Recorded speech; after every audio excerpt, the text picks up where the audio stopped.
ल साथीहरू यो चाहिँ स्कुल लाइफको बारेमा है 12 क्विज ज्याम नै आइसकेको छ है साथीहरू सबैले ध्यान दिनु होला र यो मेरो र्यापलाई माया नि गरिदिनु होला है जान्छु म स्कुल मलाई पढ्न मन नलाग्ने बस्थे म 1 बजेको पर्खाइमा जब 1 बज्यो कि म स्कुलबाट बाटे म सँगै पढ्ने साथीभाइ स्कुलदेखि जहिले 4 बजे आउँथे त कता छ साथी इक्जाम आइसक्यो 12 को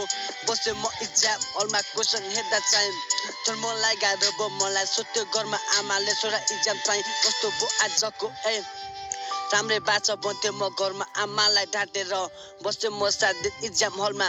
रिजल्ट हेर्दा चाहिँ 2 विषय लागेछ अहिले म सँगै पढ्ने साथीभाइले जागिर गरे ल पढ्ने उमेरमा स्कुलबाट भागी आए अहिले विदेश जान चाहिँ बाध्य भए म जब म सानो थिएँ पछाडि ब्याग बोकी अगाडि गाँजा जहिले हुन्थे म नि र्याप